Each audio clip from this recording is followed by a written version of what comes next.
Berikutnya adalah penerapan hukum kedua Newton pada arah tegak lurus dari garis arus. Ya. Ini diagram bebasnya, persis sama dengan saat kita menganalisa hukum kedua Newton ini sepanjang garis arus. Hanya sekarang fokus kita itu adalah pada arah yang tegak lurus terhadap garis arus. Ya, garis arusnya warna coklat ini. Terus hukum kedua Newtonnya ingin kita terapkan pada garis yang tegak lurus. Jadi kalau Anda lihat di gambar ini, dia mempunyai vektor satuan n, ya, vektor satuan n. Ini mungkin singkatan dari normal, ya. Oke. Jadi dengan cara yang sama kita terapkan hukum kedua Newton pada arah sumbu n. Nah, kalau kita simplifikasi, sederhanakan supaya terlihat lebih jelas, ada di gambar sebelah kanan bawah ini. Misalnya kita mempunyai partikel fluida, ya, partikel fluida dengan masanya dm, terus dia bergerak sepanjang garis arus. Ya, kebetulan di kasus ini garis arusnya itu membentuk suatu kurva, ya, membentuk suatu kurva dengan kelengkungan tertentu. Nah, radius dari kelengkungannya itu di sini dilambangkan dengan huruf R, ya. Ini adalah radius dari kelengkungan. Kalau tidak ada kelengkungan, ya berarti hukum kedua Newtonnya hanya berlaku pada garis arus saja, ya. Nah, di sini sekarang misalnya fluida ini mengalir mengikuti garis arusnya berbentuk kurva, mempunyai radius kurva sebesar R. Sekarang kita terapkan hukum kedua Newtonnya. Pertama-tama kita tentukan dulu percepatan pada arah yang tegak lurus terhadap garis arus. Ya, di sini dilambangkan dengan AN, ya. Kalau tadi kita punya AS karena S itu sumbu sepanjang garis arus, sini kita punya AN yang merupakan sumbu tegak lurus terhadap garis arus. Nah, nanti di bab 4 itu ditunjukkan bahwa percepatan arah N itu merupakan percepatan sentrifugal. Nah, kalau dulu di fisika saya kira Anda juga udah diperkenalkan mengenai gaya sentrifugal, percepatan sentrifugal dan seterusnya. Nanti kita tinjau lagi di bab 4. Nah, dari rumusan percepatan sentrifugal kita mendapatkan bahwa percepatan arah N itu sama dengan ini, V kuadrat dibagi R. Jadi fungsi dari kecepatan yang searah garis arus dibagi dengan radius dari kurvanya. Oke, berikutnya kita terapkan hukum kedua Newton persis sama dengan di slide sebelumnya, bahwa jumlah semua gaya yang berlaku pada partikel fluida, ya, itu dibalance oleh gaya inersianya. Dalam hari ini yang arah N, ya, tegak lurus garis arus. Ya, di situ kita mempunyai dm atau delta M dikalikan AN, ya. AN-nya itu kita ganti dengan rumusan di atas itu. Jadi AN-nya diganti dengan ini, V kuadrat dibagi R. Ya, kemudian delta M-nya, ya, atau dm-nya itu diganti dengan rumusan rho kali delta V, ya. Delta V yang pertama ini volume, ya, sekali lagi jangan bingung, ini volume. Kalau yang tanpa garis mendatar yang seperti ini tuh kecepatan. Oke. Kemudian gaya gravitasinya. Gaya gravitasinya tentunya yang arah N, ya. Arah N. Kalau Anda gunakan bantuan geometri sebelah kanan, ya. Ini geometri ini nanti Anda akan mendapatkan bahwa gaya gravitasi yang arah N itu sama dengan minus delta W cos theta. Ya. Kalau yang di garis arus, kasus garis arus, itu minus delta W sin theta, ya. Ini untuk arah N, dia cos theta. Terus delta W-nya Anda ganti dengan ini, gamma kali delta V volume, ya. Gamanya rho kali G. Berikutnya, perbedaan tekanan antara bagian tengah dari partikel fluida dengan permukaan di atas bawah ya kali ini ya. Ini bukan, bisa juga kita terpakai kiri kanan ya. Kiri kanan dari titik tengah itu sama dengan kasus di penurunan searah garis arus ya, bahwa delta Pn itu sama dengan dP per dN, ini turunan parsial kalikan dengan delta N per 2. Delta N per 2 itu adalah jarak dari titik tengah, misalnya saya pakai warna merah di sini, ke permukaan sini atau permukaan yang sini.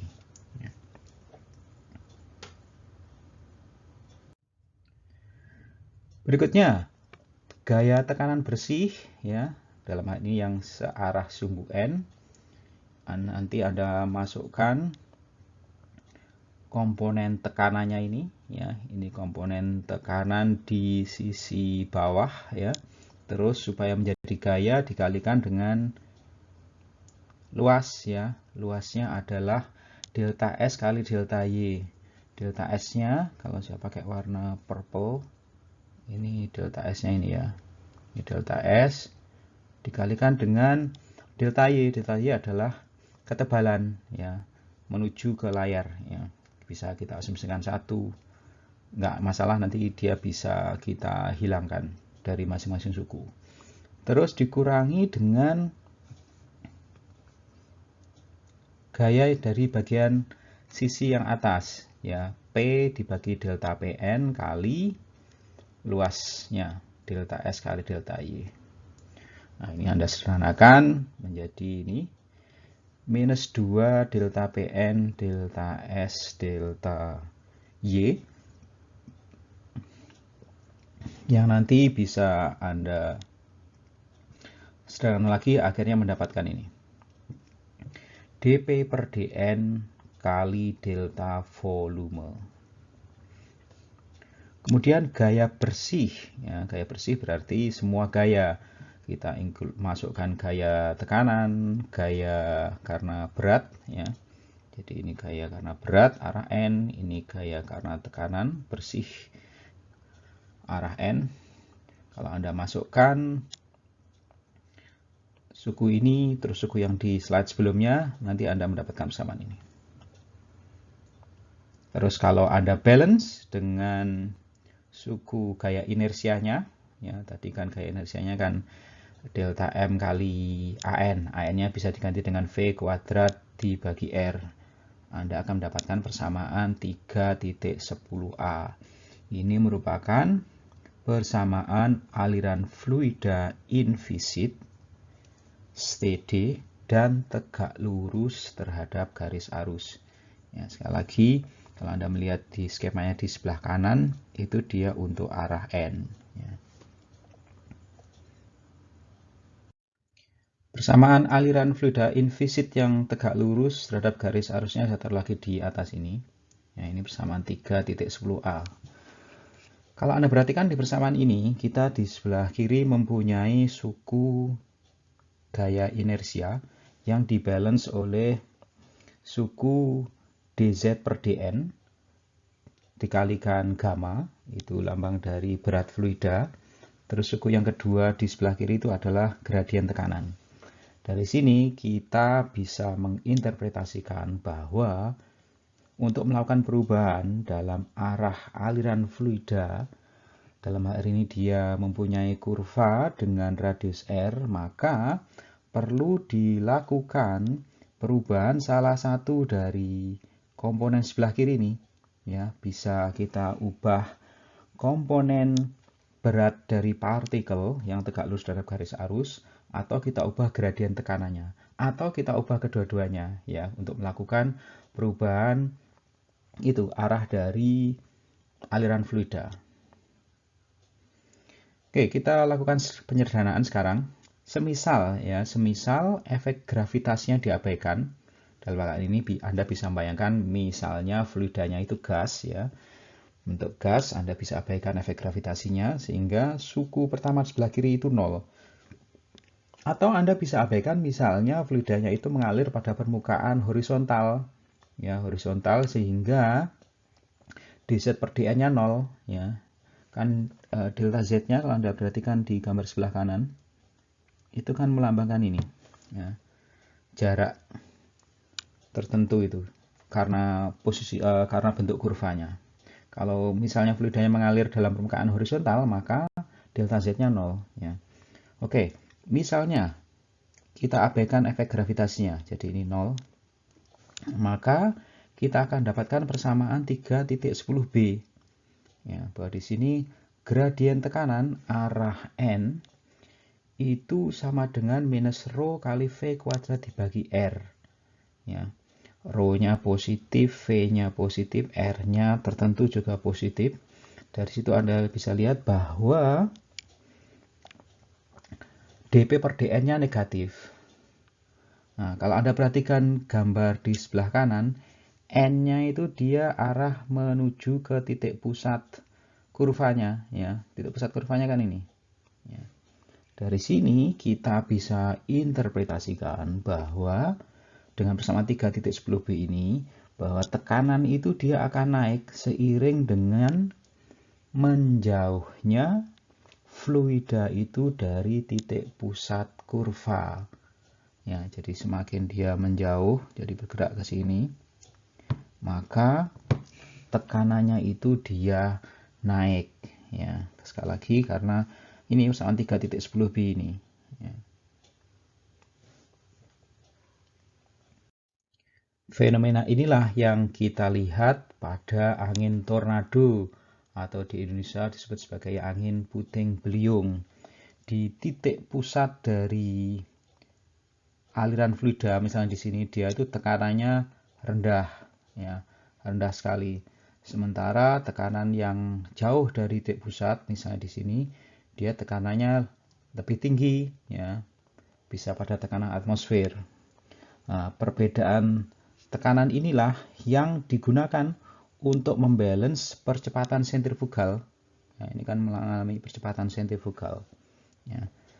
Nah, tekanan yang rendah di bagian tengah ini yang biasanya berbahaya sekali karena dia bisa lebih rendah dari tekanan vakum. Ya. Berikutnya adalah melihat interpretasi fisik dan bentuk alternatif dari persamaan Bernoulli. Ini kedua persamaan Bernoulli yang telah kita turunkan. Yang pertama itu dia searah garis arus, yang kedua adalah tegak lurus terhadap garis arus. Jadi kita mempunyai suku tekanan, suku ini dari inersia, ini suku dari berat, ya, dan nilainya konstan sepanjang garis arus. Ya. Ini untuk yang tegak lurus garis arus. Sekali lagi kita perlu mengingat untuk mengaplikasikan persamaan Bernoulli ini, maka kita harus tahu bahwa sistem yang sedang kita analisa itu memenuhi asumsi-asumsi yang telah digunakan dalam menurunkan persamaan tersebut. Pertama, alirannya harus invisit, ya, jadi tidak ada efek tegangan geser. Terus dia steady, kemudian incompressible, ya. Nah, masalah-masalah real yang kita jumpai itu tidak ada yang memenuhi asumsi-asumsi ini. Tetapi persamaan Bernoulli ini bisa menyediakan perkiraan solusi awal ya dari suatu aliran fluida. Jadi Anda masih tetap bisa menggunakan persamaan Bernoulli ini sebagai misalnya estimasi awal sebelum Anda melakukan analisa secara lebih detail sesuai dengan kondisi yang real. Berikutnya, kalau Anda perhatikan di persamaan Bernoulli ini diturunkan dengan mengaplikasikan hukum kedua Newton pada partikel fluida baik pada arah garis arus maupun yang tegak lurus garis arus. Nah, prinsip dari persamaan Bernoulli ini itu sama dengan prinsip penerapan hukum kekekalan energi atau prinsip kerja yang Anda pelajari di termo. Ya. Anda sudah mengambil termo 1, termo 2, saya singgung sedikit tentang persamaan Bernoulli. Jadi di saat kita menurunkan persamaan aliran dari sisi hukum kelestarian energi, ternyata nanti hasilnya juga sama dengan prinsip di persamaan Bernoulli ini. Ya. Jadi di prinsip kerja itu kita dapati bahwa kerja yang dilakukan pada suatu partikel ya, oleh semua gaya itu sama dengan perubahan energi kinetik dari partikelnya. Oke, sekarang kita lakukan modifikasi sedikit dari persamaan Bernoulli. Misalnya kalau di persamaan 3 titik 13 dan 3.14 ya. Ini kita ubah ya, nanti kita akan mendapatkan bentuk-bentuk yang baru. Nah, bersama 3.13, 3.14, kalau Anda perhatikan dari dimensinya, itu setiap sukunya itu merupakan suku energi persatuan volume. Ya. Ya, di tekanan ini sebenarnya energi persatuan volume. Di termo Anda tahu bahwa kerja itu adalah P kali delta V ya. Jadi kalau Anda hanya punya suku P itu sebenarnya kerja per satuan volume. Anda bisa buktikan dari rumusan dimensi ini ya. Bahwa P itu kan dari gaya dibagi dengan luasan. Dimensi dari gayanya F, dimensi dari luasannya L kuadrat ya. Anda bisa lihat di sini, Anda bisa ubah F dibagi L kuadrat itu sebagai F kali L dibagi L pangkat 3. F kali L itu kan dimensi dari energi. Energi kan bisa Anda juga interpretasikan atau rumuskan sebagai gaya yang diterapkan pada jarak tertentu, sepanjang jarak tertentu. Jadi F kali L. Sementara L pangkat 3-nya kan volume. Ya, jadi persamaan Bernoulli yang kita dapatkan di persamaan 3.13 dan 3.14 itu merupakan bentuk-bentuk energi, dalam hal ini persatuan volume. Berikutnya, kalau kita bagi dengan massa jenis, ya, masing-masing suku dari persamaan Bernoulli itu kita bagi dengan massa jenis, Anda akan mendapatkan ini. P dibagi rho ditambah V kuadrat dibagi 2 ditambah GZ sama dengan konstan sepanjang garis arus. Nah, ini dia itu rumusan persamaan Bernoulli dalam bentuk energi persatuan massa. Kalau Anda, mungkin ini yang paling gampang untuk mengidentifikasi ya, V kuadrat per 2. Itu kalau Anda kalikan dengan M kan setengah MV kuadrat. Itu persamaan yang sangat terkenal ketika Anda pelajari fisika, baik di SMA, mungkin di SMP juga ya. Nah, jadi itu bentuk energi persatuan massa.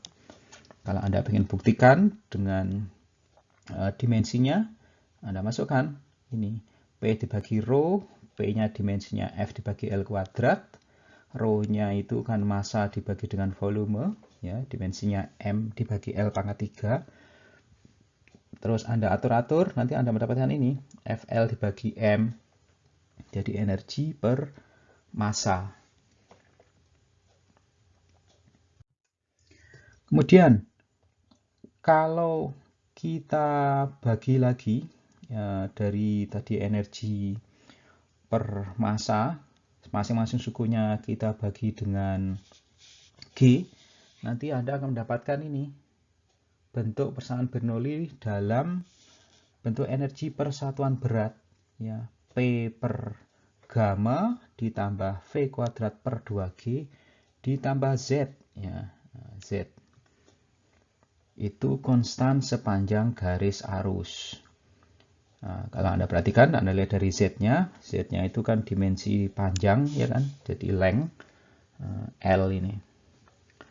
Nah, bentuk persamaan Bernoulli dalam bentuk energi persatuan berat ini, dia itu rumusan persamaan Bernoulli dalam bentuk head ya. Kita lihat pertama, misalnya P per gamma ini disebut sebagai pressure head atau head tekanan. Nah, Anda bisa terjemahkan sebagai ketinggian kolom fluida untuk menghasilkan tekanan P. Definisi ini mirip atau sama dengan definisi ketika kita membahas tekanan hidrostatik.